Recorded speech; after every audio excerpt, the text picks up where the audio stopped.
Hi, I'm Mac McCarthy, and I help people with their breakups. And today I'm switching up the rooms. I got some AC in here, so it'll be a little bit more comfortable for myself, not for yourself, obviously. But we're going on, I think, 8 or 9 consecutive days. I thought I would start it off a little bit earlier because people are saying, hey, it's too late. So I think this is a really, really interesting topic, actually, today. Ignorance is bliss, which can mean a lot of things. And it can be a good thing and a bad thing. But as I've been doing, I'll probably go through some bullet points about this topic. And really, ignorance is bliss in regards to your breakup. In regards to your breakup, why do we need to know? Why do we need to know what our ex is doing if ignorance is bliss, if ignorance is a good thing? Because ignorance, what it means is you just don't know what you don't know. And for me, going through my own breakup, it was quite easy just to go, I don't want to know. I mean, the breakup was difficult. The feelings were hurtful. Um, there was anxiety, there was worry, but I didn't want to know. But there's so many people now that, oh, I need to check their social media. I need to check their Facebook. I need to know, right? I need to know. So why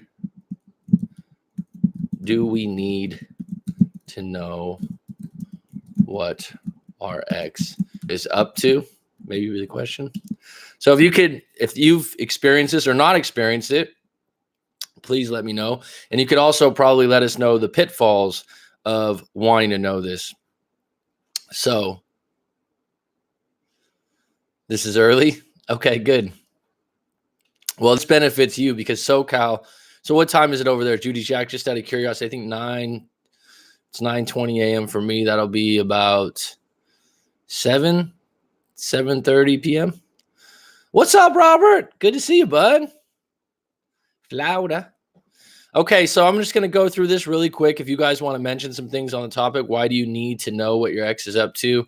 Ignorance is bliss, anything about that. But let me jump into what I wrote, because this is how I'm going to be conducting this in future posts here, if I can find it.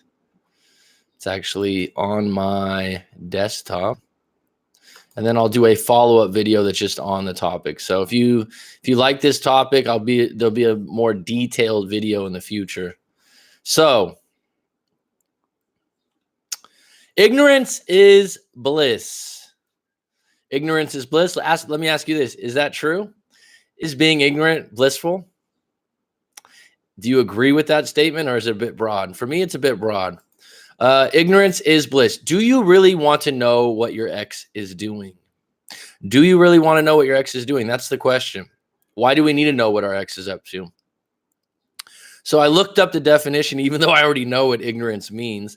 But ignorance is lack of knowledge or information. Okay. To me, it's not that you're stupid. It's you don't know what you don't know. Does that make sense? What you don't know can hurt you. Not true, but in breakups, yes. So when I say ignorance is bliss, in certain arenas, in certain places in life, yes. And others, you need to learn certain things. You need to learn about them. You need to know about them because they are going to affect you directly. Now, when it comes to breakups, I think ignorance is bliss as far as what your ex is up to, especially if you had a bad breakup, hard feelings, and especially if you are worried about them in some way, or you feel like they're going down a bad path. This is one of those things that's very, very difficult because you're worried and you want to help them. And you feel like, you're the one that's been keeping them out of trouble. But once you're broken up and they've agreed to break up and it's been on their terms also, you don't really have that place anymore. And it's not your responsibility. They're an adult and they need to live their lives also. And they're going to resent the fact that you're continuing to lecture or tell them what to do after you're broken up. This is not a good route to go. So just an example, this is random as hell, but when I write these up, I like to give it a different perspective. So if I took you fishing, I have some basic skills in fishing. Okay, I could tie a knot. For that, I know a little bit about lures. I know how to cast. I know some basics. I can go out fishing and hold my own and probably catch some fish anywhere because I grew up fishing. My dad taught me some things about it. Now, am I elite? Hell no. Am I a professional fisherman? Hell no. But do I have some basic skills where I'm not ignorant to it? Yes. Now, if I took someone that's never been fishing before, then I could show them some things, right? This is a case where like ignorance would probably bother them. It would be a bad situation because they'd be like, oh, show me how to tie that knot or just do it for me. So in those particular situations, when there's something like that, you have a choice. Can you teach me? I want to learn, or have someone do it for you, right? But you're in a position where you're going fishing with someone else and you're going, all right, instead of me sitting on the sidelines here, I'm going to learn some things just by looking. Now, when it comes to your breakup, it's completely different. And that's what I mean. You are no longer someone that's in their sphere of influence, and you are no longer someone that's responsible for them. And really, you are going to get bits and pieces of information that you don't know what to do with. So this is when ignorance is bliss. So when I went through my breakup, which I referenced quite a bit because it was painful, it was tough, and I came out of it better than ever, and it was probably one of the best things that ever happened to me. It was just the start of Facebook getting popular. So this is over 10 years ago, maybe 11 years now, actually. Someone could probably put it in the comments if you know exactly when Facebook started, but when it started to catch steam. And so I wasn't in any way really on there all the time. I had made a profile. I'd, done some things. So it wasn't one of those things where everyone kind of checks their phones and checks their social media. It was quite easy for me to just go, you know what? I don't want to be a part of this, but something happened. I don't want to be a part of this, checking on my ex. So I had a profile up and I was in real estate. So it was productive at the time to be in that, I thought, and it was something new. But anyhow, my ex didn't put up a profile right away. She wasn't into it. She didn't like it. So after we broke up, surprise, surprise, she decided she wanted to use Facebook. And so she started an account, and obviously it was a suggested friend that I didn't choose, but she had multiple friends that were on my Facebook. And they were friends of mine. I knew them for years because we grew up in the same town and whatnot. Now, these friends started posting things like, oh, now you're single. Let's go out, or I can hook you up with someone else. Immediately when I saw that, it was like a stab wound to my gut. It fucking hurt. It upset me. And I just couldn't believe it. They were coaxing her to meet other guys. And looking back, they're friends with her first. I mean, they're looking out, and the friends that did that, they were single. So they wanted her to do what they do. So, but I immediately instinctively went, unfriend them. I don't want to see that. I don't want to see that. I don't want to see that. And I just realized that made me feel like a stab in the guts. I don't want that feeling again. So the answer is to eliminate it, be ignorant to it, and not allow that information into my eyes or into my view. So I instinctively, I did that. For some reason now, people I talk to over and over again, they can't do it.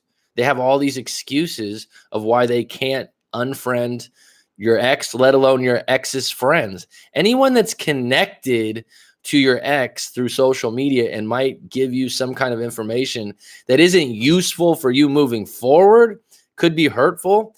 You need to really reconsider having that person available, and you need to get dug in on no contact. And the reason for no contact is ignorance is bliss.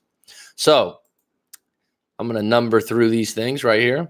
Number 1, information has no power over you if you don't expose yourself to it. Think about that. Information has no power over you if you don't expose yourself to it.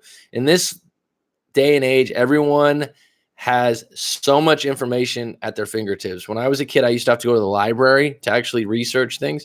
Now you can just Google everything, right? So be very careful. The news, I don't really watch it. Some people are bothered by that. I follow my NBA sports specifically, but everything else, someone will go, oh, did you hear about this? Nope. Oh, you really need to get involved. No, because to me, it's negative. I'm not sure it's ever spurred to take action and help people. So then a lot of what the news is out there, first of all, I don't have a choice what they're going to put on the news, right? So a lot of what they put on the news is fear. It's scary. It's shocking. I don't get a lot of feel good stories out of the fucking news. Okay. If you know, got this book right here. I've given this to a few people, and it might be cheesy to some. And I bought this in a used bookstore. But these are the kind of things when you're in a breakup that you want to look at. Okay. These are the kinds of things you want. Chicken Soup for the Soul, 101 Stories, Open the Heart, Rethinking the Spirit. This is the kind of stuff, the kind of information that you probably want to not divulge, that you want to digest, okay? Because those are the kind of stories that make you feel good. They move you in a different direction. For me, the news doesn't do that. So I take the approach. I walk in to a cafe, a restaurant, a friend's cocktail party, what have you, and they mention, oh, did you see what happened with Trump? Or did you see what happened? Nope. Really? You didn't see? And they're all upset and they're all angry and they're going, oh, wow. You don't know nothing about, you don't even watch the news. Yeah, ignorance is bliss. I don't really want to watch the news because right now you're angry about some topic that you saw in the news that you have no power of fixing or no intention of fixing. You're a spectator and you're going to go on and on about this all night. And where is it going to take you? So yeah, I didn't watch the news and ignorance is bliss on this topic. So let me just check in with some people here and I'll get back to this.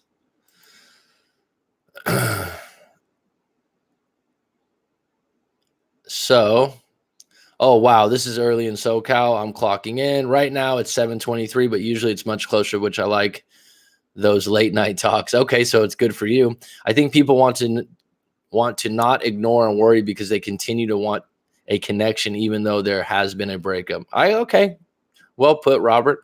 But ignorance is bliss. If someone is in a breakup, you don't need to know what anyone is doing. A really good friend should have told her to take some time and heal before dating again. What's the topic of today? Oh, you're talking about in reference to what I was talking about. Thanks, Judy Jack. That's maybe what should have been done, but I don't hold any qualms or I'm not upset. My point was me as a witness to it, as a spectator is what I would call it. And I'll get into this a little deeper on this topic. I was like, you know what? I'm going to choose to not look at this. I'm not going to sit here and say, I can't believe that her friend told her that they could hook her up with someone new. No, I said, you know what? This isn't for me. This isn't serving me. This is actually hurtful to me, if I'm going to be honest with myself. So I'm not going to get fucking involved because I'm not going to change anyone's mind. It's good to take periodic breaks from the news for everyone. I'll tell you what, folks, I don't watch the news. Okay. I check on my NBA basketball because that's something I've always been involved in. And that's something I'm always interested in. And people are shocked because they'll mention things. They'll mention about world topics. And if you mention something, I'll be like, oh, really? Oh, I didn't know. Like, I didn't know that. And I'll let them elaborate and I might ask some questions. And they're like, you don't watch the news? No, man, because look at you right now. You're all amped up with nothing to do about it. Okay. So, topic is ignorance is bliss. It's good. Is that true? And why do we, if ignorance is bliss, why don't we embrace the fact that we don't want to know about what our ex is up to? It's good to take periodic breaks from the news. I've had someone else actually tell me that was one of the best things that they did. I did like a top 10 video, I don't know, eons before, months ago. And someone was like, wow, that was really good. I stopped watching the news for 3 weeks and I noticed a big difference in my attitude. Is the news serving you or your purpose, your passion, or what you want to do moving forward? Or do they just create topics that get you all amped up? And what are you really going to do about it? That's my question. When people get all amped up, are you running for president? Are you going to go out and become a policeman? I don't know. These things, that's my whole point, is like people get all amped up and it's like, it's just spectator 101. G Money is back on deck. I almost put you on a milk carton, but we don't do that out here, right? People were asking about you, G Money, in the live stream the last couple of days. I'm sure you've had a good time. It's for the weekend, right? Recognize the things you have no power over and then never stress about it again. I've been tempted to check his social media, but then I tell myself, this person is no longer here. Why the hell am I checking up on him? He should be left in the past. Yeah, I mean, it's just one of those things that what you don't know can't hurt you. And in the case of social media, what you do know or what you do catch is just a fragment. So then you're gonna have to put some other piece to the story, and that's when you get obsessive. Dylan, what's up, buddy? The Tazzy man. The news is complete insanity. They take things like the mass shootings and make everyone paranoid and afraid. I'm not going to go down that rabbit hole right now, but I do agree. I do think that the news doesn't help the situation at all. G Money, we were wondering where you were. See, guy's a fucking legend. Not much. Okay, so you guys are just getting acquainted here. All right, let me continue on. Number 2. This is very, very important for the 9 people on deck and the people that watch this in the future. And if you guys notice one of these comments or something, if you're watching this live stream after, please let me know which comment you liked best. Select the information you are inputting in your brain wisely. We have a lot of options. I'd go with what's useful, helpful, and makes me feel good. So maybe you'd add something entertaining, but lighthearted entertainment that's not necessarily, someone getting crushed by a rock or something. Can I use this in my life? Right? That's the question. Is this, someone was asking me, where do you get a lot of your knowledge and stuff? When I have free time, I listen to audiobooks. I watch lectures. I was into the Tim Ferriss podcast for about 1.5 years. I listened to every Tim Ferriss podcast, and he interviewed highly successful and interesting people and asked really good questions. Highly useful stuff. Other things, Psychology in Seattle, great podcast. Things like that. In my free time, I digest those things. They're relative to breakup coaching. They're relative to being a teacher, and they're conversations I like to have. So it all fits in. Watching the news and talking about doom and gloom. How does it, if I'm going to talk to someone in a breakup and I'm like, did you see what happened in the news today? How does that help the individual, right? Number 3, in regards to breakups, once you're broken up, why do you really want to know what they're up to? What will you do with that info that's useful? How will that help you moving forward? I need to know at what end. So a lot of times I have people, I just need to know. Okay. And I understand because the loop's open. You haven't closed the door on the story. You haven't ended the story. I need to know what they're doing. And a lot of people, especially men, will go, if she's with someone new, that's great. I just want to know so I can move on. Well, you being in a holding pattern is just as bad as you knowing. You think that getting hit with ground zero will be a good thing, but the idea that you're looking for that information, let's say you don't find it. Let's say you're like, I was just looking because if she's with someone new, then that gives me my finish line in the end of the story. What if you look something up and she's with a colleague at work having a glass of wine and the guy's gay?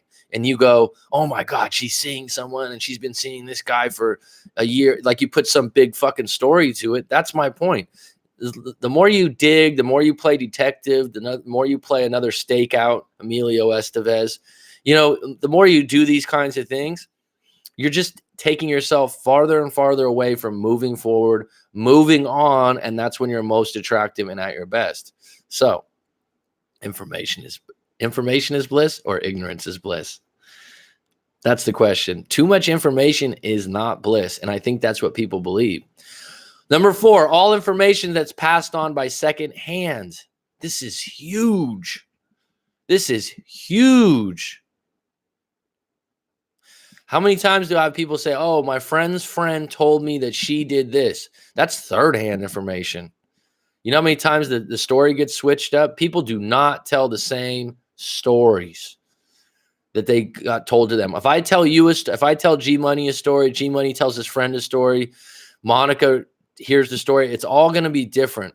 You're going to take the pieces that resonated with you and then you're going to accentuate them. So if you get secondhand information, let me share with something. This is a fucking golden nugget right here. Maybe get your pen and paper out, folks. We got 11 on deck. This is huge. This is the number one thing I learned in college. 5 or 6 years of college, because I went to junior college. I was in the long game of college. Took a lot of extra classes. And guess what? The most important thing I can say in my life that stayed with me. Sociology, Dean Manders. That was the teacher's name. I'll never forget this. You ready? You ready? All opinions are biased. So all opinions, when you get secondhand, most information that you get is an opinion. It might have sprinkled in a few facts, but the reality is it is a biased opinion. So you really have to look hard at the source when you get secondhand information. What does this person want me to believe? What does her best friend have an interest in me knowing that she's talking to someone else now? Why is my good buddy telling me that he saw my ex-girlfriend at the club yesterday hooking up with someone? What is in his interest? Why would he tell me about that? Every opinion is biased. Every story has some non-truth to it. Someone added a little extra to it. Really look at that. When someone's giving you their opinion, it's biased. Consider the fucking source. And that's what you got to do with the news. And whenever someone's writing, I do this all the time. Where did you hear that? Oh, I just read it somewhere. Where? Well, then it has no substance to me. If I can't get an idea of where the source was, I can't really give it. I can't give it anything then. Number 5, how do you interpret pictures? This is huge in breakups. With ignorance? No, you put your detective shades on, right? You go and put, like, yeah, man, okay, I'm going to play detective now, right? You go and play detective when you see pictures online and you start putting stories to it and you go, oh, yeah, I saw this picture and I saw that picture. It would be much, much nicer just to go, well, I don't really know what that picture means. It could mean this, this, and this, but at this point, I don't know. Ignorance is bliss. We assume we know, but we really don't know unless we ask the individual. It's an educated guess at best. It's a hypothesis. What's a hypothesis? It's an educated guess. You've done it in school, right? When you were in science class. It doesn't mean shit until it's proven. So unless you see a picture with your ex and you actually want to call them up and go, who's that guy in the photo? And actually get a real answer. Otherwise, if you're just going to sit around and try to play puzzle piece game and go, well, could be this, could be that, you're going to drive yourself nuts. Ignorance is bliss. Number 6, it's actually a comfortable place to admit ignorance. Think about this for a minute. I don't think people realize this. This is a high level of maturity. And I'm very easy to admit ignorance now in my life at 38 years old. What do I mean that? You aren't lying or guessing. There is a certainty in saying, I don't know about that, so I really can't speak on it. I do this all the time. Someone, especially with the news or politics, I don't really know about that, but go ahead and tell me about it. Mac, have you heard of this before? No, I haven't heard of it. I don't even spend any time. Well, yeah, actually, I know about. No, I don't fucking know about it. Tell me about it. Fine. There's a certain level of comfort in that, rather than trying to play some game where you're like, oh, let me sound interesting and smart about something I don't know about it. So if you talk breakups, I can have a long, pretty knowledgeable conversation about that, because that's something I spend a lot of time on. I've studied, I've been through, and now I do breakup coaching regularly. Okay. If you talk to me about NBA basketball, I can have a long, detailed conversation about that. Living in Thailand, teaching, I can have long conversations, detailed, and be in the arena with pretty much anyone and hold my own on a good conversation. Now, if someone goes, oh yeah, I follow the NBA, within about 15, 20 minutes, I can see, yeah, you don't really follow the NBA. Because if you say that, Michael Jordan still plays, right? It's like, okay, you're better off just telling me you don't follow the NBA. Michael Jordan retired about 15 years ago, right? Those kinds of things. That's why I'm saying being ignorant to something is comfortable, because you're admitting, yeah, I don't really know a lot about that. Number 7, I've done some traveling and met some simple people, simple lives. And I'll tell you what, they seem a lot happier. So what do I mean by that? A lot of times people that are quote unquote simple, or live the simple life, or have a simple job. I've met janitors when I was in elementary school. I've met garbage men that have simple jobs, right? Not complex, extremely happy, extremely okay with where they're at. And I'm happy for them. And looking back, ignorance is bliss. They probably never got it hammered in their head that they needed to be a millionaire or ultra successful to be something. They probably got it in their head early on, like, yeah, I want a family and I just want a basic life. And I'm pretty excited about being in the situation I am. And I find different things. And so they don't talk politics. They don't watch the news. They don't watch scary movies. They just live. And you've met these people probably in your life. Think about happy people, are they simple minded? Think about that. I mean, answer that in the thing. People that you know that are extremely happy that you've come across in your life or seem extremely happy, not fake happy, not online happy, firsthand happy. You know them well. What are they simple minded? How are they happy? Do they spend a lot of time on unuseful shit? Do they bring up hot topics to get everyone upset and excited? Good questions, right? So that's my little spiel. I'll probably make another video about that. This is how I'm going to do these live streams for a little bit. Chrissy Cakes. I like the name. Double K. Thanks for the like, folks. 25 minutes. Do you like this kind of opening just for the people out there? Is this time better for you? Let me get some feedback from you guys. Yeah, but friends definitely, Judy Jack, friends definitely get jealous of your relationship. Not all, but you kind of know the ones. And I'll take it a step further. When you break up, the sharks come out sometimes. If you had a good catch and you were with someone really good, I've had it in my mind before. I've had some breakups, and my girlfriends were good girlfriends, attractive in my eyes, good catches, right? And I knew there was a couple friends, dare I say, good friends, they were attracted to my girlfriend. And when I broke up, one or two, they didn't like move in, but they were like, oh, yeah, I ran into her and I had this long conversation. And I had friends like tell me, like, oh, yeah, so and so is trying to get her. I don't want to know. I don't even want to know because a man's going to be a man. And a guy looks at that as an opportunity. That's just fine. But friends are going to be that way. And jealousy is a part of it. And you need to identify friends like that and cut anchor. After a breakup, your jealousy goes crazy. You get worried they're going to be with other people. My solution, just tell yourself they're having sex with everyone they meet. Your brain will adapt. I don't know. That's extreme. I don't know if I want to think that, but I guess you do assume that. But you're saying to go to ground zero. Save yourself the time. Interesting, G Money. Interesting take. Mentally accept the worst outcome in any situation, and then whatever ends up happening can't possibly be as bad. Which would be her hooking up with your friends or something like that would be the worst. Mentally accept the worst outcome in any situation. Or you could just say, like, what's the worst that can come of this? And you don't want to know the details. Even if you come up here's the thing, G Money, just to add to that, right? Let's say that, yeah, that's true. You're like, for me, if I had an ex, worst case, right? We break up, my best friend makes her his girlfriend. I had too much coffee this morning. Makes her his girlfriend. That would be pretty bad if it was one of my good friends. So it's one thing to imagine that, but I could get through it. I could just cut anchor, disassociate with both of them, move forward, and they made a decision. But I wouldn't want to know the details. I wouldn't want to see the pictures online. I wouldn't want friends going, oh, they're having a kid and getting married.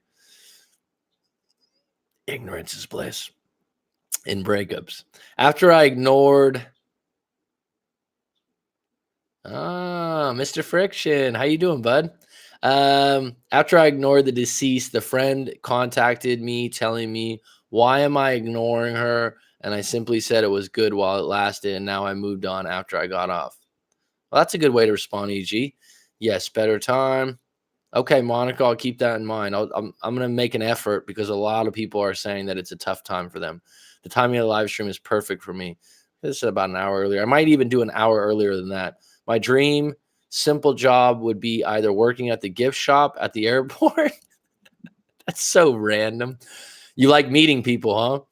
Or front desk clerk at a hotel. Both of these scenarios are working with people on vacation and in a good mood. I'd like to own the hotel. I'd like a boutique hotel with a basketball gym. How about this one, Judy Jack? I've talked about this before. A basketball gym, boutique hotel in the mountains, a lake's close by to go fishing. And when I say boutique, I just mean, 15, 20 rooms. Meet people from around the world. Also have some yoga classes there. And then we would bust Friday night school dances in the gym. Remember those? Own the hotel, Judy. That tells me that you're a really friendly person. You like to meet new people. I'm the same way. Um, DJ Friction, narcissist, sociopath, exes are the worst, but it brings comfort in knowing they won't be any better off with their next partner. So the problem is you, my situation, fortunately. Well, that was put eloquently. I got you. Narcissist, sociopath, exes. Jeez. Be thankful that you're done with that, though.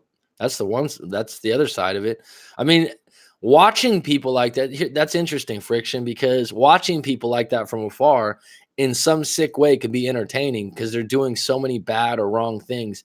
Um, I think it's human nature to be like, wow, this person's really fucked up. And it makes a lot of people feel better about where they're at in a weird way.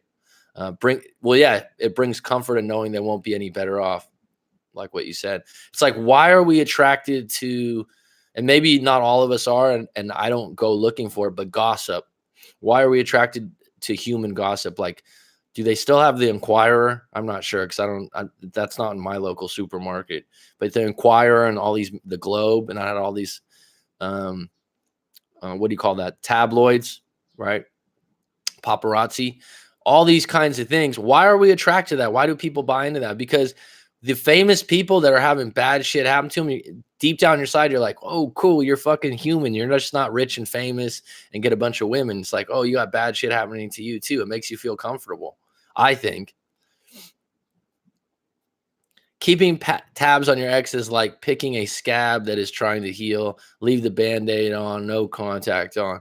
I would, yeah, I've used that analogy before actually too, and I'd say, like I said, it's more like a broken ankle. It's going to take like 4 or 5 months, and the doctor said don't walk on it for the next 2 weeks, and you're walking on it over and over again, prolonging the injury, maybe even causing long-term psychological damage, right?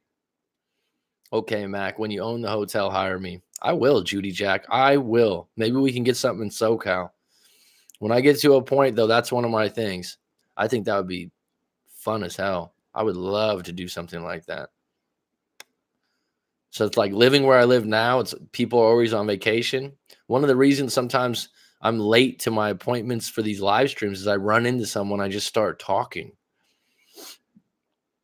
The whole point of no contact is to get yourself back, blah, blah, blah. But for real, you can't get yourself back when your life is still connected to theirs, even only if by social media. And let me tell you who you are when you're in social media. And if I had to write a book on social media in the future, I would do this, or an essay on it. You're a spectator, okay? And the thing is, being a spectator to watch a ball game or watch a DJ, that's fine because you're involved. You know, I loved going to an NFL football game. When I used to have a season tickets with a buddy. We used to split them for the Niners. That was an all-day event. You'd tailgate. You'd go into a stadium with 60,000 people. It was a fucking raucous, crazy event that I was a spectator, but I was part of a collective subconscious of fun. Okay. If you go to a club and the DJ's, spinning, he's doing well, you're a spectator to that DJ's craft or work, right? But you're dancing, you're involved, you're benefiting from it. When you're at home on your couch in your living room, right? Hanging out, just taking it easy, and you're spectating on social media, it's not the same effect, man. It ain't the same effect because you don't have a group. Maybe unless you get it together with friends and you're like, look what she posted. Maybe you have like 3 or 4 friends, but it's not the same dynamic. A social media spectator, it's a dangerous place to be because you're sitting in there and you're just creating all these different dynamics. They could be doing this, they could be doing that, and you don't know what's right. And it creates this mass of uncertainty.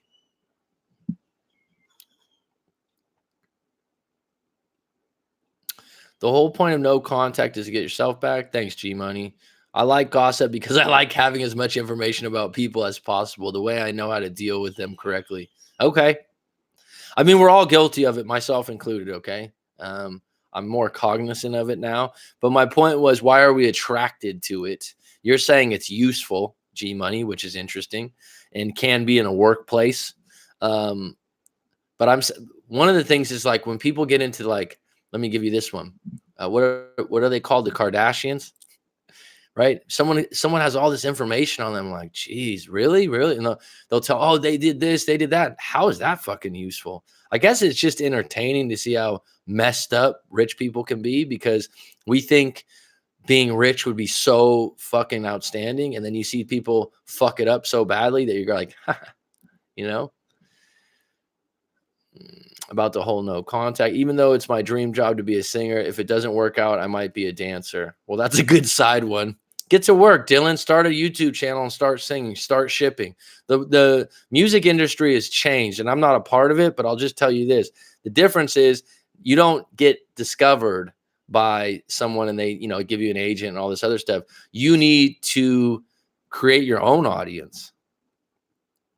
So ship out, you know, start a YouTube channel, start something public, start doing karaoke, start getting out there. Social media addiction is a thing now. There's going to be rehabs for social media, folks. That's a prediction for me right now. In like 5 to 10 years, they'll have like wilderness camps where you can't have your phone for like 2 months, and people are going to be like in the corner like a fucking crackhead, like, where's my phone? I need my phone. They're going to have this shit. Watch. It's going to happen, because you got individuals. I'm in my late 30s. I'm 38 years old. So I didn't grow up with it for, you know, since I was 10. So I had a little bit of a break, and I can go out and have dinner with someone and not check my phone. I can do a 2-hour live stream and maybe check my phone once if someone left a message, but I certainly don't need to check my status or this or that. Now that to me is gold. And I don't think the millennials or the people that are coming up right now, it's their fault. If I started out in my teen years, when you're highly impressionable and you're still uploading the computer that is your mind and your brain, then it's like if someone starts smoking cigarettes at 15 and they try to stop at 30, it's really, really, really, really much more difficult than if I started smoking cigarettes at 25 and stopped at 30. It's not just the years, it's the time that you started it, because those cigarettes are associated with your teen years, which usually are associated with youth and vibrance and good things. I'm not a social media addict per se, but I'm kind of addicted to YouTube. Me too. I use YouTube a lot in different ways, different formats. But the plus side is a lot of the time I'm learning stuff from it, almost always. YouTube, you go there to learn something like a how-to, or you go there to be entertained. And the great thing about YouTube is there's just endless content. And so if you choose your information wisely, it can be a good thing. Rob, agree. I almost lost my phone. I almost lost my phone the other day, and I thought I was having a heart attack. So funny how well, there you go. Looking at what your ex is doing serves zero benefit to you and only prolongs the pain, but we're wired for pain like a drug. That's true. Good point, Friction. If you know you're definitely never going back, looking makes it harder to heal. I agree.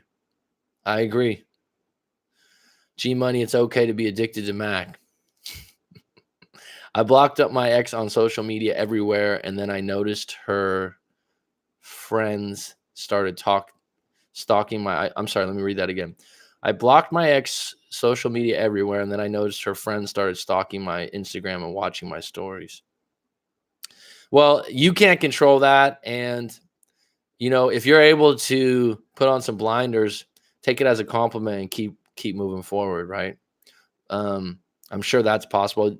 If they're going to watch your stories and different things like that, that's fine. There's only so far you can go with it, because certain people, I understand, like social media is a big part of your job or your image or those kinds of things. And what I would say though is, like, if you are,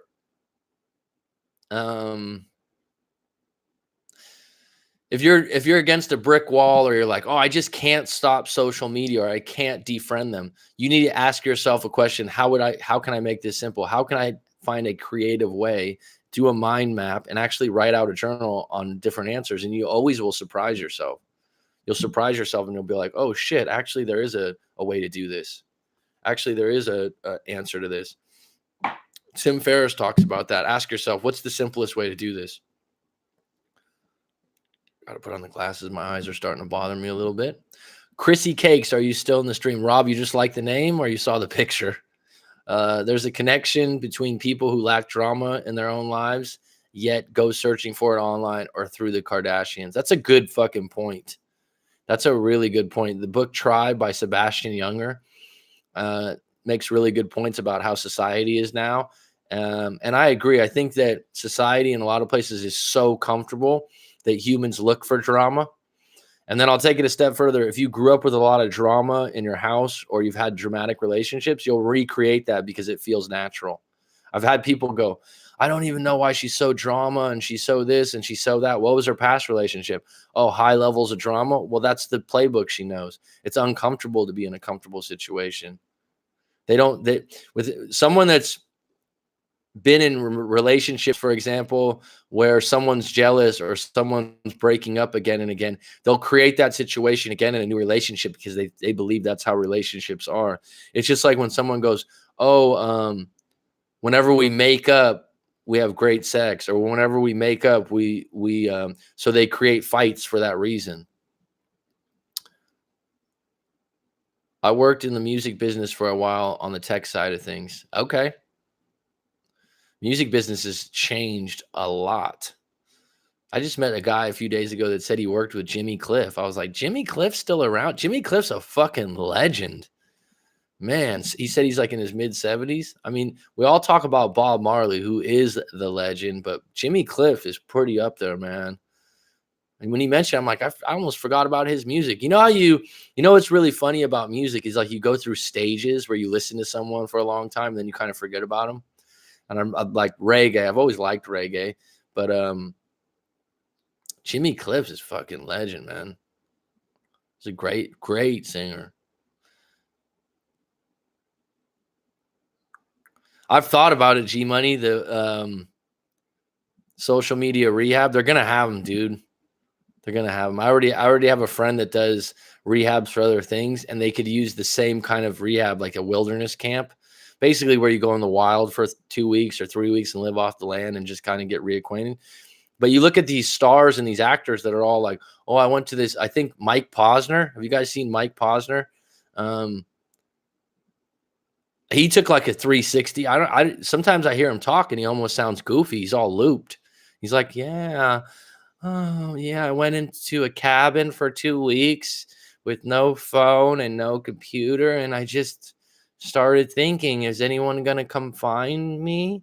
I'm like, is this guy zonked on some meds or something? Anyhow, that guy got to a point where he said social media and all these things got the best of him. And now he's just changed everything about himself. But yeah, G Money, if we do that, I'll make you the manager. Or we'll be co-owners. Fuck it, man. You don't need to be the manager. Shit. We're equals. I've noticed the past problem I had in the relationship was that I was difficult for me to open up and express myself. Due to that, it became a lust relationship. So you need to ask yourself why. Why was it difficult? So obviously this is a better time for a lot of people. We got 18 on deck compared to 3 or 4 in past times. I once got rid of all social media plus my cell phone for 8 months as I went through a reinvention phase. Was one of the best things I've ever done. Wow, was that recently? That's interesting, Rob. 8 months is a fucking long time, dude. And what did you have a goal of reinventing yourself into a specific kind of person, or did you just want to see where it would take you? If you guys ever heard of Alan Watts, who's a fucking supreme philosopher, a true modern philosopher, he's dead now, but as far as the 20th century philosophers, he's got lectures all over YouTube. One of the things he talks about is shamans being different than priests in that they would go into the wild and be in isolation until they found out who they were, because when you're around too many people for too long, people are telling you who you are, and then you believe that's who you are. That's deep. I'm social media freak. I'm on Facebook and Snapchat 24/7. Whenever I have Wi-Fi, I'd be on YouTube. Otherwise, I'd be out getting exercise. It's almost spring in Tassie. Best time to get outside. Tassie land.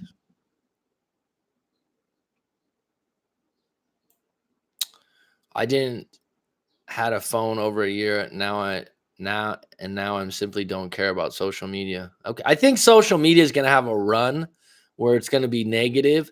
And another idea,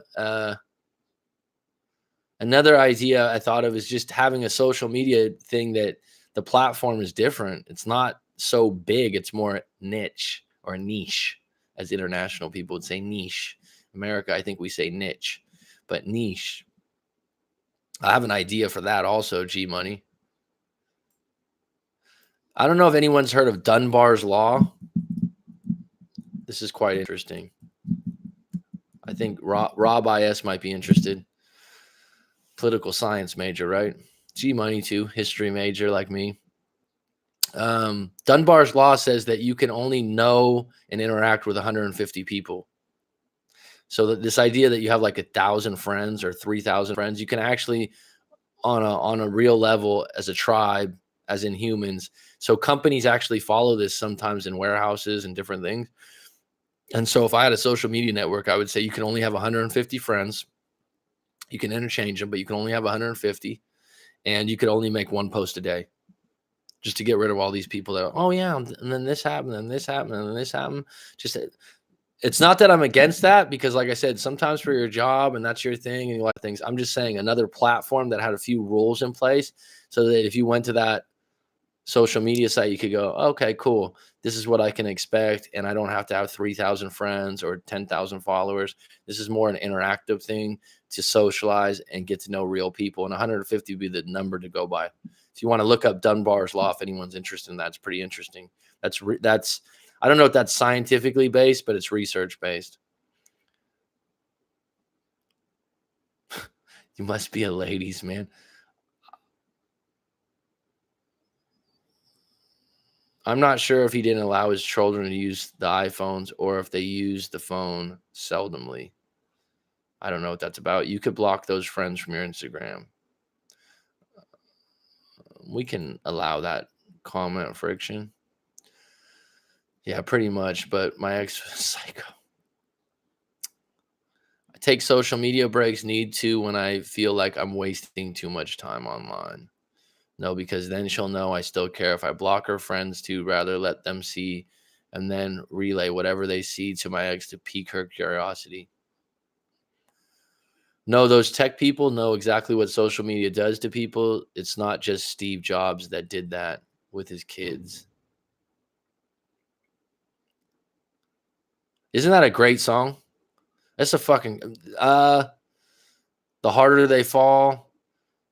There's other songs. That's probably the most popular song by Jimmy Cliff, but like it's funny because I listened to him when I was young a lot. And then I was just like, when the guy mentioned, I'm like, fuck, I'm gonna listen to some Jimmy Cliff, man. That's like the Bill Withers of reggae. Bill Withers is my favorite probably all the time. Where's your clarity? Where's your power? It's not on your social media. I'll tell you that much. I get, if I was going to play devil's advocate, and I agree with you, G Money, I guess for some people, if you're in certain industries, you need to use it for work. And I know that I'm being pushed right now to use it more often, and I don't use it at all. And I'm just begrudgingly, to have an IG account right now, right? Because then you have to check more things, check followers, these kinds of things. But for what I'm doing right now with breakup coaching and posting videos and stuff, it's coming, right? And I'm probably what I would be ideal for me is just to have someone that's an assistant that could do that, but I'm not there yet. Initially, I checked his social media since there might have been someone waiting in the wings and wanted to find out. He changed his Facebook to private view, so he did me a favor. Okay, let me ask you this, Monica, and this, because this comes up a lot. Why would you want to know if they have someone waiting in the wings, and how would you confirm that? Well, why would that put a nail in the coffin that you never want to see them again, or would it hurt you? Be honest. Well, ever since I left Miami in 2013, I decided not to get cable. I still look at the news online or rent buy movies. I love watching movies, and I'm crazy about the Marvel, the Avengers. Yeah, cable's a good thing to get off of. I sometimes I think about getting rid of Netflix because Netflix is so addicting, and there's so many options on that. I prefer YouTube because when I watch YouTube, I usually watch lectures, something about psychology, just endless stuff. stuff of interest, stuff that's learning based. NPR? I don't know what NPR is. No, wasn't recently. Was about 2 years ago. Kept my landline, canceled the cell. Okay. Did it to read and absorb a different outlook. Mostly went to the gym, studied, moved more toward the purpose. Good, man.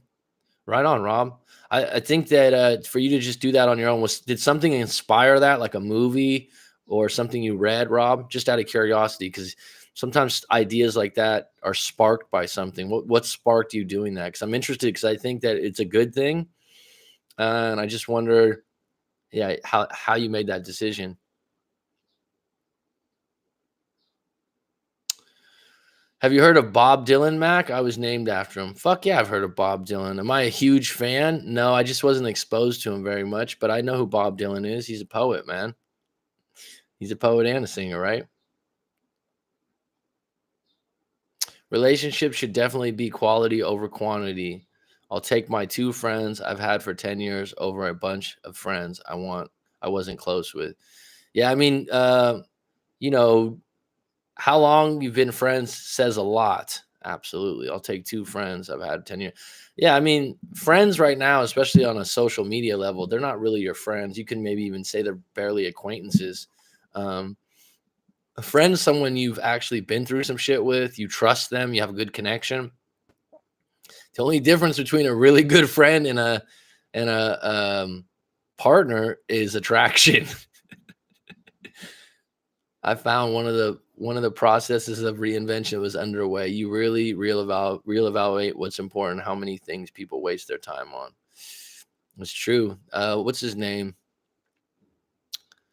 He says a lot of people minor or major and small things. Jim Rohn, who was Tony Robbins' mentor. Jim Rohn, he's all over YouTube.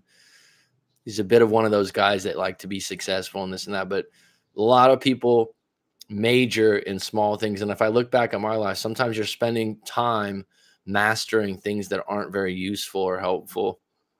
Maybe one of those is being an NBA fanatic or a huge Warriors fan. Because I've met a lot of people that are really successful and they're like, I had to give up sports for a little while because it takes a bit of your time. A spectator of sports. Preach, Rob. Also got rid of every social media platform I was on. It really challenges one's strength. I recommend it if anyone is open to lasting change. It worked for me. Not sure if it would work for all. Shit, man. Maybe you can start a little movement. You could be a social media counselor. I like it, Rob. Rob, you mentioned you were in the music industry. If you don't want to mention on the live stream, you don't have to. What industry are you into now? Sounds like you're a counselor of some sort, the way you talk. I mean, you're very helpful. What's up, boss? You know my story. I had a friend change my passwords to keep me off Facebook and Instagram. That's a good idea. That's something useful and creative. And that's what I tell people. If you don't like the idea of just getting rid of someone's or how to go about it, come up with a creative way, probably going back in 45 days just to delete old posts and pics and then back off again. Well, make that decision at 45 days. I guess I never got closure. If I had known he had someone else, it would have placed the nail on the coffin. A lot of people ask for this. Here's the part of that doesn't always work. If you go there hoping to get that nail in the coffin and you don't, all you do is create more and more mystery, which creates more and more of a mouse wheel in your head of what's going on. So even though you go over with the intention of, well, if I know, then this will end things, doesn't mean that that's the information you're going to get. And that's what prolongs the unknowing. And the unknowing is what makes your mind go a little crazy, makes you a little bit obsessive because you can't close the story. So you continue looking for the nail in the coffin. And some people on their social media aren't going to share that stuff. So you're not going to find what you're looking for. And if you don't, then it just makes it worse in my book. So your intention isn't so bad that your idea is, well, if I find that out, then I can move on, which I don't even know if is supremely true or not for some people. But you might be better off just going, whether they're with someone or they're not someone, I don't want to know. I need to start moving forward. I need to start going out on bad dates. I need to start putting myself out there a little bit. and let myself have the opportunity to be surprised by someone. I blocked my ex immediately. I do sometimes wonder if that made me come across as mean or childish. Depends on what the breakup was about. It depends on where you stood on things.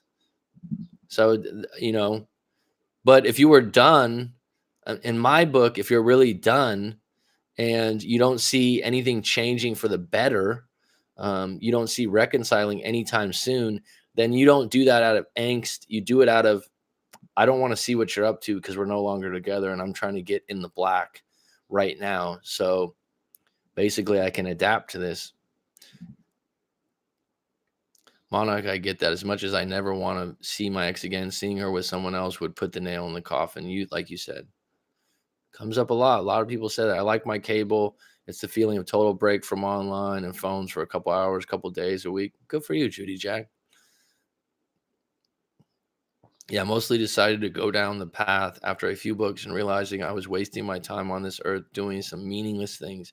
Woke up one day and wanted more, and it grew from there. What book, if I may ask, Rob? Was there one book or two books? Oh, you're a teacher. Sweet. Two roads diverged in wood, and I took the one less traveled by. And that has made all the difference. Says who? G Money, quote unquote. Dropping quotes. I work in the tech telecom industry. When I worked in music as a couple labels in the past, it was also within their tech departments. Oh, I thought it said teach. Okay, sweet, man. Because you come off like you teach something. I'm not a Bob Dylan fan. I used to be a fan of other singers before I became a Justin Bieber fan 6 years ago. Justin Bieber's huge in Thailand, or was the last couple of years. Can I ask you guys something about women? Dun, dun, dun. There's also some women here. My ex did this a few times. Why would she bring up stories about random men? Can I ask you guys something about women? My ex did this a few times. Why would she bring up stories about random men? One day she told me a man knocked on her front door telling her she left her phone charger in her car. Maybe to see how you would react, Robert. After then, she began talking about another guy at her job, interesting and talking to her, but she told him she had a boyfriend. But why would she bring it up? Guy stories. I've had this happen with different girlfriends. Chrissy Cakes is here.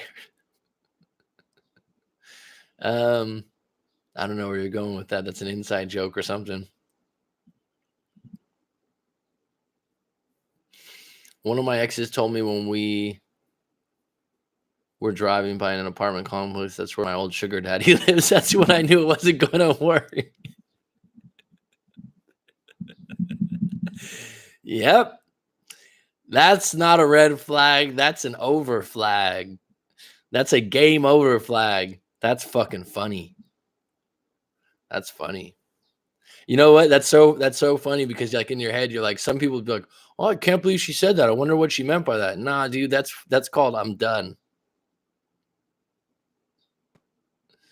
Okay. It might be, just to go back to Robert's point. Gee, money, that's funny, dude. Just go to anytime a woman goes, oh, I've had people say like, oh, she's mentioned before that she likes sugar daddies. I'm like, well, are you one? Because she's basically telling you what she looks for and she filters for, and eventually she's gonna. Did she ask you to buy her stuff? And he's like, yeah. How'd you know? It's like, well, you're not different. You're not special. She's sizing you up to see if that's the case. Let's see. Sounds like she wants you to know she is a high value woman, or it could be just her talking about her day. We might think those details in a story are weird, but might not be to them.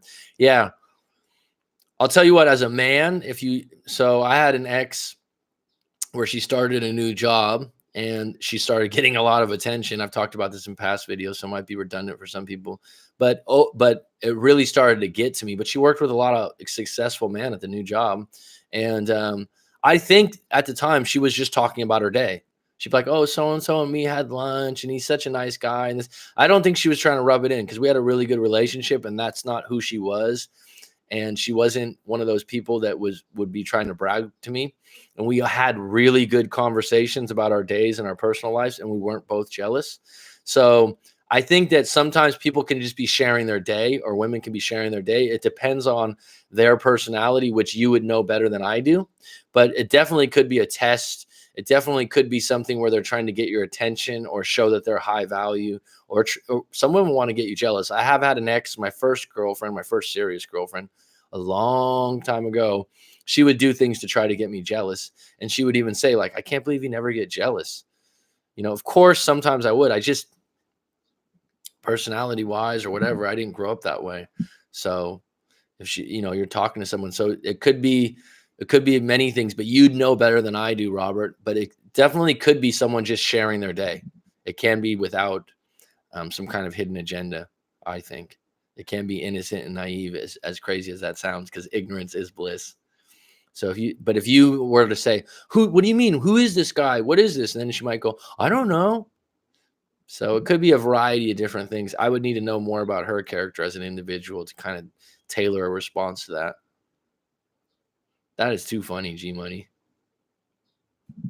Trying to think if I've had someone say something like that, not sugar daddy, but where you're like, okay, that's where I knew it was over. Isn't that funny, G Money, though? And other people out there. I know I after a couple breakups, I reflected, especially the really tough one on me, and I'll be like, ooh, that conversation and that statement 4 or 5 months later, that was absolutely true. Holy shit. And I just kind of glazed over that. But I remember thinking later on, like, wow, that was a defining statement. And I kind of didn't even take it seriously. You gotta look at what people do, not just what they say, but that's a serious comment. It definitely wouldn't excite me if a girl said, yeah, that's where that used to be my sugar daddy, or that's where he lives. It wouldn't be like, oh, sweet, cool. Can I meet him sometimes? Can he take us out to lunch? That would be a hog move right there. That'd be a Corey Wayne line, right? Oh, tell him, can you give him a call? Maybe we can go out to lunch and he can pay. Deadpan. If you block your ex, then you obviously had a good reason for it. Chrissy Cakes is from the other.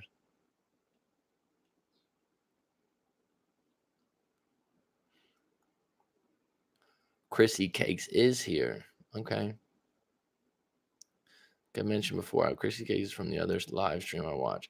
Robert sounds like she wants you to know she is a high value woman, or it could be her talking about her day. Yeah. Okay. I'm sorry.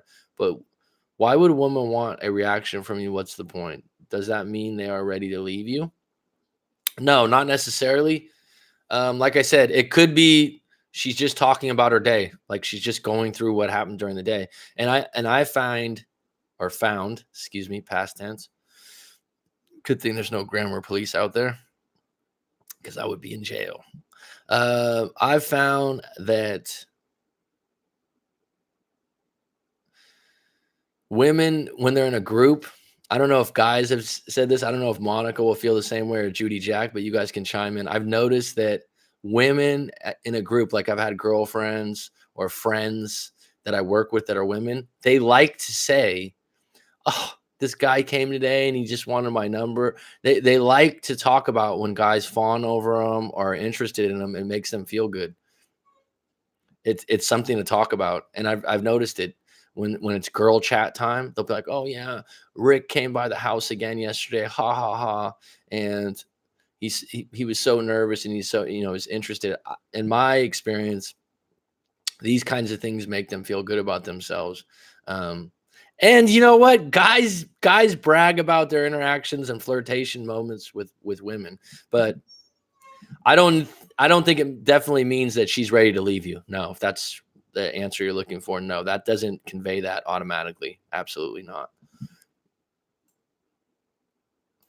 I was checking social media daily.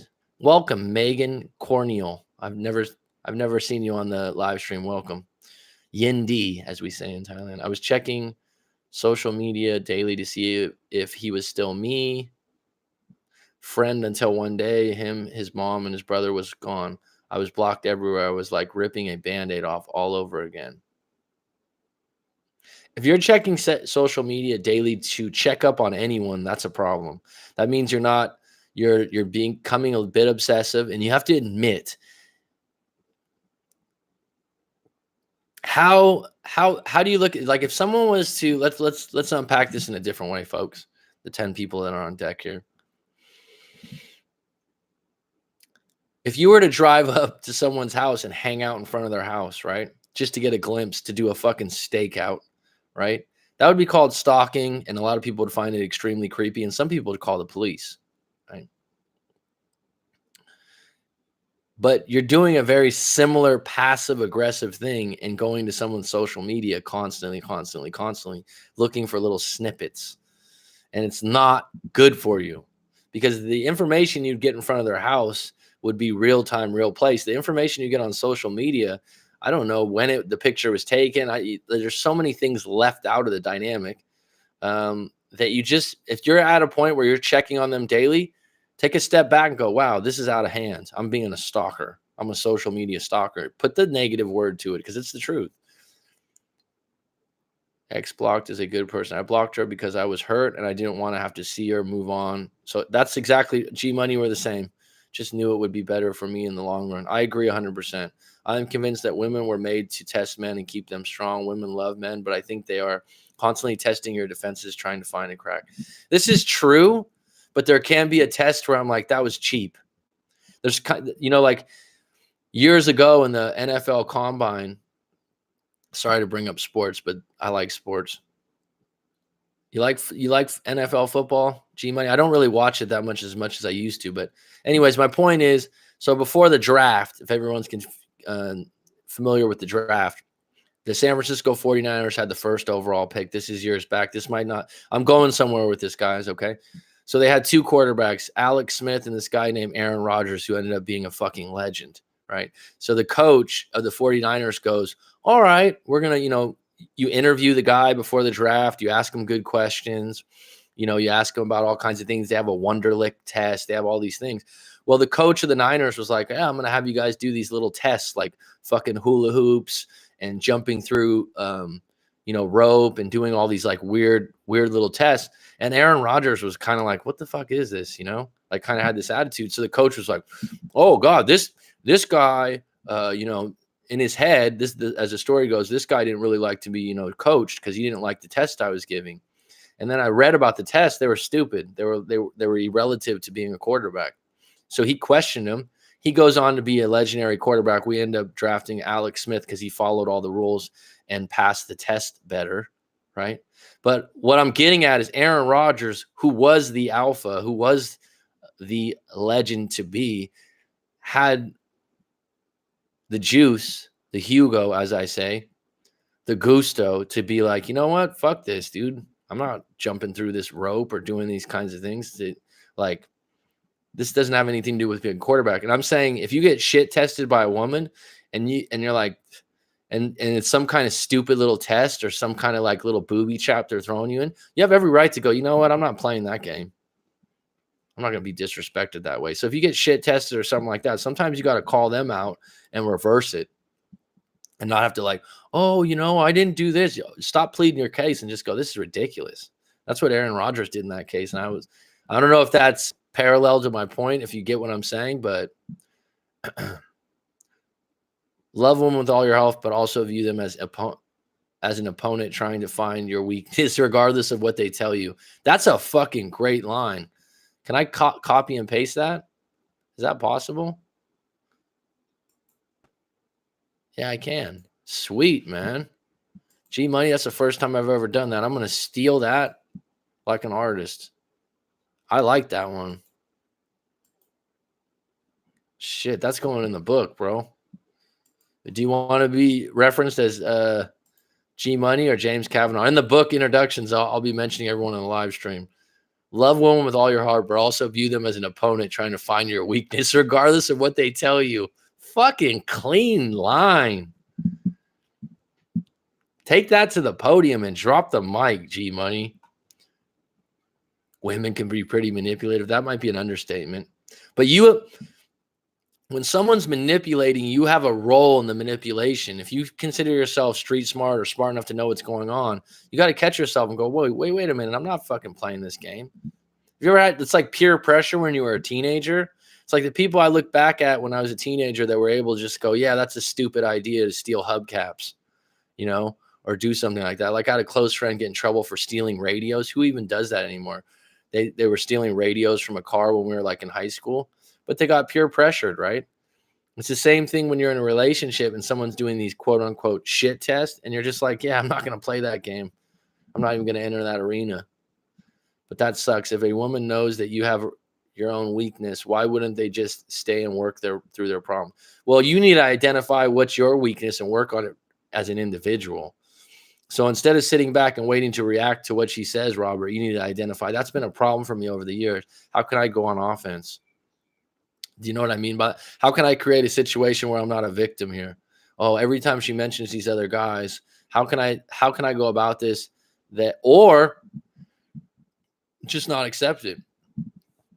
Because I don't think it would work to go, oh, I don't like when you talk about other men at work. She's going to go, well, they're just friends.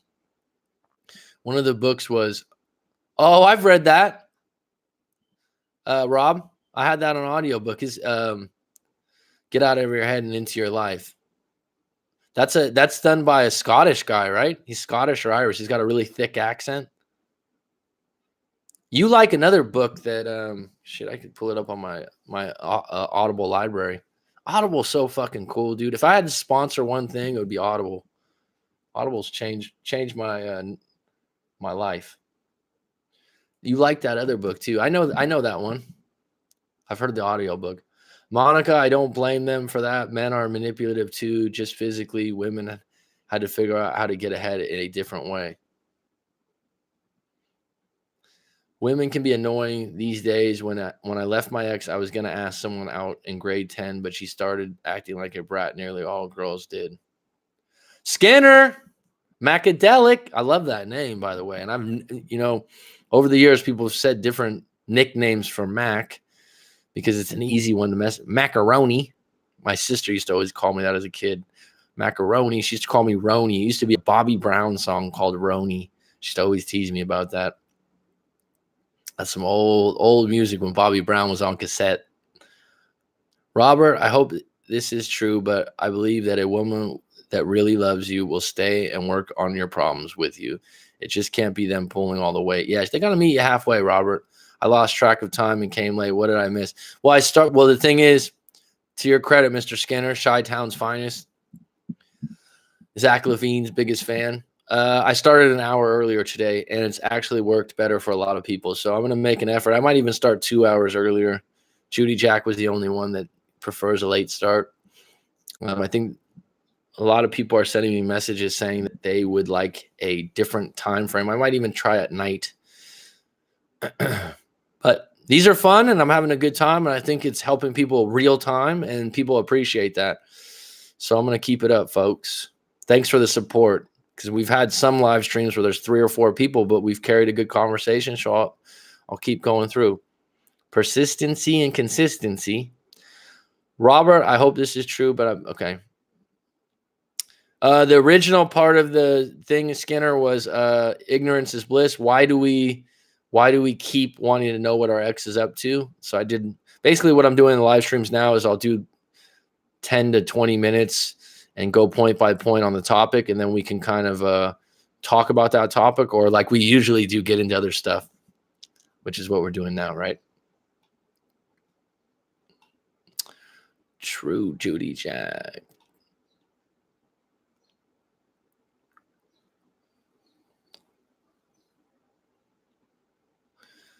I said to myself a few times, and I had a girl hit me on the couch. Okay. They're hiding your post here, Dylan. 100%, Judy Jack. Going back to the ignorance is bliss topic, when my ex left me in May of 2018, she had blocked me everywhere. I had no choice to ignore everything of hers. I thought she wasn't coming back. Well, talking about ignoring someone. I mean, how powerful is ignoring someone? I remember when you're a kid and there was someone in class that wanted like a lot of attention, or I've said this before. I never really dealt with bullies. I know people have had that before. I never really had a bully I had to deal with. So I can't relate to that one. But any of these groups of people that are annoying or bothering you, the best way to deal with them is usually to ignore people. Patrice O'Neal was a comedian who goes more in depth on all that. Give him credit. He said that part about how women can be an opponent. Okay. Well, I'll give you credit for putting it in my eyes. I have no original thoughts. I'm just really good at remembering other people's information. Well, everything's a remix, my friend. Steal like an artist, says Austin Cleon. I think that's his name, Cleon or Keon. All artists kind of steal and remix. There's a lot of things that aren't. Look how many times I mention or reference a book. My ex came back October of 2018. She told me she missed me and loved me, told me the truth. She had sex with someone else after the relationship ended. I took that hard, but I came back to her. Everyone would take that hard. As long as you probably won't forget, but you can forgive. And you just don't want to know more details after that. I don't think I'd really want to know. I don't think I'd want to know. That is the reality of modern dating. People have sexy time lickety split these days. Lickety split. It's unfortunate, but it's just the rules these days, apparently. I think that with internet dating and that, you can get a quick fix pretty quick. Where before it wasn't quite as easily. Just to, if you lived in a small town, grandma and grandpa's raisings and their morals and their values, and them being worried about what people thought about them, they wouldn't be so quick to, jump on a new horse. But now, not the case. Look at what happens in movies. So a lot of people are like, did I do the right thing and take her back? Well, that's your choice. That's up to you. That's due to your values and your morals. And if at the time it felt right, that was fine. Don't second guess it, because you already did it and you were there for that individual. So that's fine. Once something's already done, and I've had to do this in my own life, regrets don't serve you.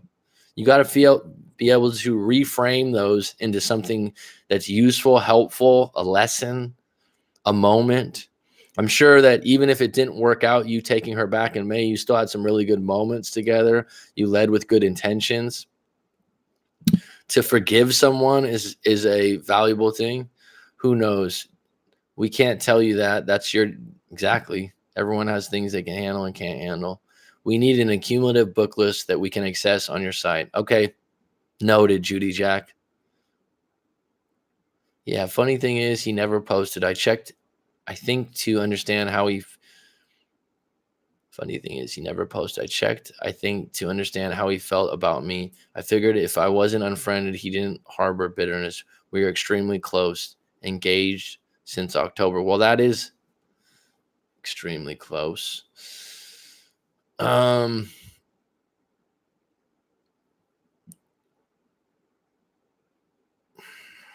It's passive aggressive to check how someone feels about you on social media, and you're not going to get the full answer. So you think you're going about it maybe in a sneaky or clever way, but the reality is you're creating a situation where whatever negative things are floating in your mind, if you're a negative person or you're feeling negative thoughts, anything that can, like I said, if you see him in a picture with someone that's a woman, or he says something, you're gonna shape or mold that.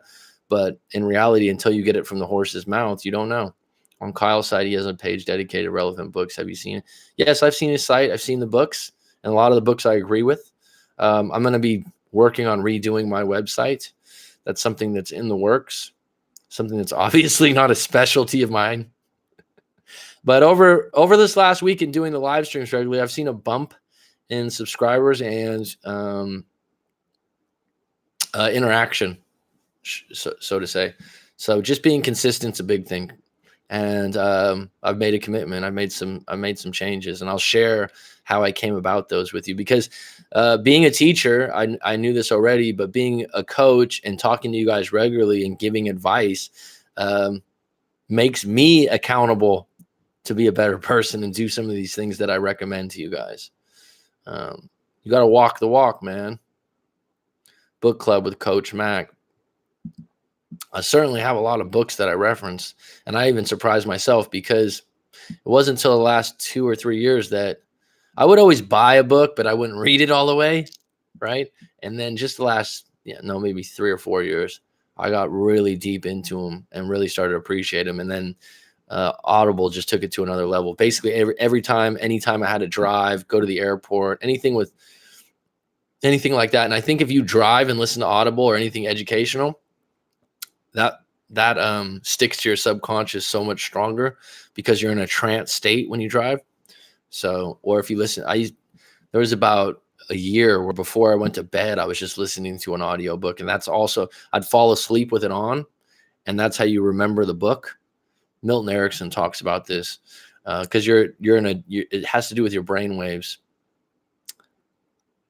Book I just started reading over again that has some really interesting stuff in it is Sleep Smarter. Just listening to this yesterday while I was doing some cleaning, doing some rearranging of this room. Sleep Smarter by Sean Stevenson. Some interesting stuff in there. I mean, how important is fucking sleep, and we disregard it? Dylan, I was bullied in primary school in grade 10. A guy in my class started calling me a Georgetown. Okay. He pushed me at that far. I nearly decked him. Yeah, there's a lot of people that dealt with like serious bullying when they were young. Ignoring someone during a breakup can be incredibly powerful. Absolutely. Speaking as someone who has been on the receiving end of that radio silence. Yeah, well, that's why I say you want to go on offense and be the one like, no, I'm going all in on no contact. And then you don't have to be like, why haven't they called me? Why haven't they called me? It is powerful because then the mystery, did they forget me? Oh, I appreciate them. Yeah. So we all know it'd be difficult to handle them moving on fast, but what if they left specifically so they could have sex with a person even if they still want you to come back later? That would be a pretty calculated move. Highly fucking selfish, Skinner. If they left specifically so they could sleep with another person, even if they still wanted to come back to you later, why would you ever want to be with an individual like that's highly selfish? Before Audible, I used to go to the library and take out books on the CD and listen to them while driving. Okay, so we're on the same page, Rob. Sleep Smarter, weird name for a book. That's what the book's about. That's what it's about. The guy has all kinds of like interesting things. There's the only part of it that makes me go like, okay, you know what gets me? This is kind of funny. Is there some things there's so like I've mentioned this before. Maxim magazine or Men's Health. When I was younger, I used to get that book. When I say younger, like in my 20s, teen years, because they kids used to sell the magazine subscriptions. My niece and nephew used to sell them for school and stuff. It's only like $14 for a year of a magazine. Anyways, the article like in Maxim or Men's Health would always be like top 10 healthy foods for snack. And it was like, they'd always say the same fucking foods. It'd be almonds, broccoli. It's just like repetitive stuff that you're like, okay, I've heard this before. Okay, I've heard this before. Yeah, I snack on almonds now. And then Sleep Smarter, he has one whole chapter where he talks about healthy foods for specific minerals or vitamins, or if you guys are in the UK, you say vitamins. And I was just like, oh God, here we go. You just charted off a list of foods that everyone knows are healthy. I often wonder why some people use the notion of lack of sleep when describing their abundance of work. Some successful tech guys claim they work 16, 18 hours a day, 7 days a week, which is a lie. There's some interesting things about that. I think Nikola Tesla used to like, there's a schedule where there's a term for it where you sleep 2 hours, then wake up, and then sleep 2 hours, then wake up. It's like cycling of sleep. I forgot what it's called. And the tech industry, people are supposed to use it sometimes. That's not for me. Just recently, over the last year, I've been really consistent at going to sleep between 10 and 11, and I really like it. I wake up about between 6 and 7, 5:30 to 7. I never use an alarm to wake up either. That doesn't sound like someone who should. What's up, Connecticut? She's a queen 19, but she's not 19.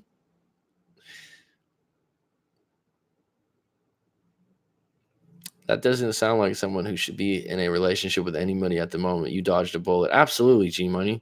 That's ridiculous. I'm definitely an audio learner. I used to tape the lectures in college. Really? I never even thought of that before. I didn't know. Obviously, I like to talk, so audio is probably better. But after listening to audiobooks, it's 110% better for me than reading. Reading, I just get distracted. I think it makes my eyes tired. I don't know. If a book's really, really good, though, I can't read it. But an audiobook I can listen to more passively. And then when something interests me, my mind will just redirect me back to it. I used the classes barely cracking the books. I also loved audio for required ongoing CEU nursing. Well, that's good to know. That's like one of those things. I think that you could be in more of a trance state, and that's what I'm studying right now. I had the book over there. I was going to grab it. Hypnotherapy is something I'm gonna take some courses on, and the hypnotherapist I worked with, I'm gonna talk to her about her technique and possibly using it in breakups, and combining that with emotional freedom technique, which I've used before too. I think some people are just total work machines and can function on little sleep. I'm not one of those people. Me neither, G Money. When people go, like workaholic. I've never been a workaholic. I don't think I've probably the busiest I ever was probably at a full-time job at a major department store. I always don't say the name because I'm like, I don't know if you can get, like, someone will be like, oh, you can't say their name. But I had a full-time job. I went to school full-time, junior college. I had an internship. So that was probably the busiest time. Full-time girlfriend. Sometimes people be like, oh, you must be so busy. I'm like, I've been busier before. But actually being busy isn't a sign of being effective or efficient, right? Having the ability to delegate is a huge ability, right? I always get a lack of sleep most of the time. I go to bed midnight and stay at YouTube. Well, maybe you should check out that book, Sleep Smarter by Sean Stevenson, dude. One of the things that's really interesting that he mentions is people's lack of daylight. So if you're in a cubicle or you're in an office, that will really affect your ability to go to sleep. Our eyes need light. And you've probably heard this before, but getting sun 30 minutes or 20 minutes every day is big on your sleep, not just for vitamin D or vitamin D, but the light that enters your pupils and whatnot has an effect on that. And today, I think one thing that really helps your eyes too, like today I'm in front of the window and it has a long view. In other words, there's nothing right in front of me. And that's supposed to be really good for your eyes. If you're constantly looking at type or reading, this really starts to hyper focus your eyes on. And if you can look outside or look out a window on a horizon or a mountain or something like that, it'll calm down your eyes a bit. I've read it and I've also done it, and it does help. Like today, I'm much more comfortable being in this room, although it does look like a little bit of a vanilla room, right? Got sun today, and it feels so nice just to let the sun bake you a little bit. Absolutely. Cincinnati gets hot, right? You get humid over there. I'm trying to think Ohio. You know what's funny, G Money? Being from Ohio, I have like 4 friends that live over here. They're older guys, and they're all from Ohio. Isn't that random? One's from Youngstown, if you know Youngstown. Another grew up in Cincinnati. The other one was from somewhere near Youngstown. Pretty random, huh? I get up early at like 7 or 6 when I'm staying in my hometown with my grandparents. And I get out and enjoy the day and hang out with some girls I'm friends with. Good for you, Dylan. Good for you. This is nice doing it a little earlier today. I like this, guys. Yeah, not surprised what they wanted to get far away from here. Oh, man. You know, it was a great movie, G Money, when I was young. I don't know if it would be as good now. It was Major League with the Indians. I actually have an Indians cap. It's one of my favorite caps.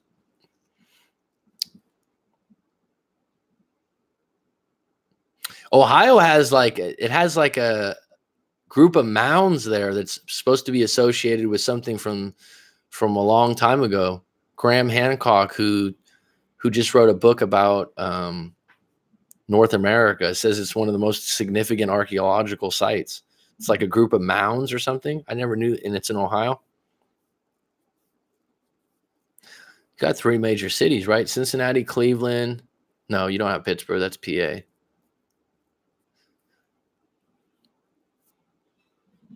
Serpent Mound. You know who I'm talking about. I know we're on the same level, dude. Yeah, I saw that, and he was talking about it on Joe Rogan, and I bought that book for my dad. I haven't read it. The book's like this thick. I thought my dad would like it. Yeah, it's pretty interesting, dude. I didn't know that there was a place like that in Ohio. I was like, what? He's like, yeah, in Ohio. I'm like, there's a Serpent Mound in Ohio? What the fuck? It's like the Bay Area where I grew up, because I used to like anthropology a lot. So anthropology is study of humans, but there's linguistics. I'm always off topic at the end of these. Anyone can put in anything they want about breakups and stuff, but this is part of the fun of these, right? It is super interesting. This is how I am with conversation too, right? I can sit down and talk to people for 2, 3, 4 hours.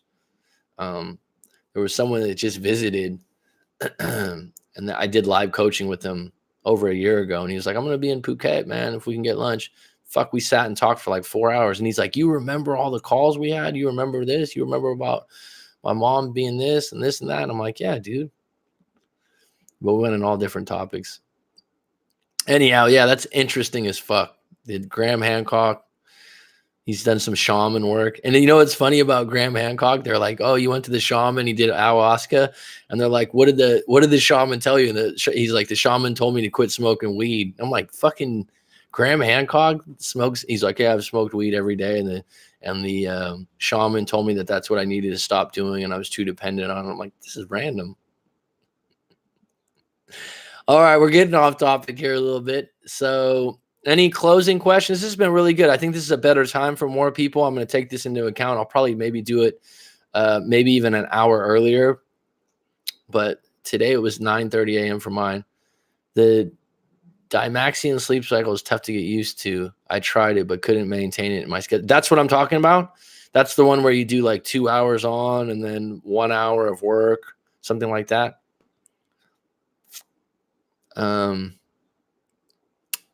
That sounds difficult as fuck, man. Right on, Robert. Thanks for joining, bud. Have a good day at work tomorrow, bud. Anyone else? Any closing things? Yeah, I'm going to have to check that out. Dymaxion sleep cycle is tough. One of the things they say in that Sleep Smarter book is to sleep between 10 and 11 p.m. is like the sweet spot that you should be going to bed at that time. You shouldn't be going, if you go to bed at like 1 a.m., 2 a.m., you're going to get far less good sleep, which I found interesting.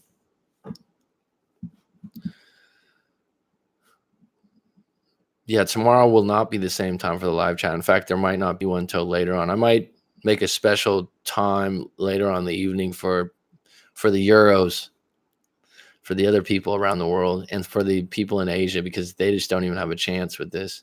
Well, Asia, they do. I'm sorry.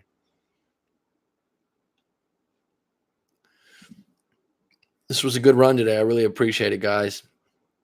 She's a queen. G Money, Dylan Bryan. Thanks for the likes, folks. I appreciate it. Cheers. I mean, I don't do it for the likes, but they are appreciated. I guess they help somehow on the YouTube viewer SEO, such and such. I don't get caught up in it all, but okay. Brand new Skinner, always a legend. Robert, Monica, Jay-Z, the bigger figure. No. I never knew Jay-Z was going to be so big. I remember when he very first started with Foxy Brown. G Money, the legend continues. Judy Jack, I will keep you in mind when we get that hotel rolling. And me and G Money will maybe set up a rehab for social media addicts. Rob, always appreciated, bro.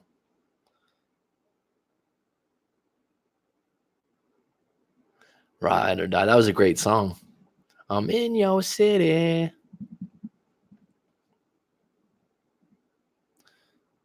I think it's a good topic. Yeah. All right, folks. I'm going to close it out on that clean. Thanks for being a part of this. And I'll be back on deck at some point tomorrow. I usually post on the timeline post, about an hour or so before. But this is a work in progress as far as getting more people involved. It's been lovely. Have a good one.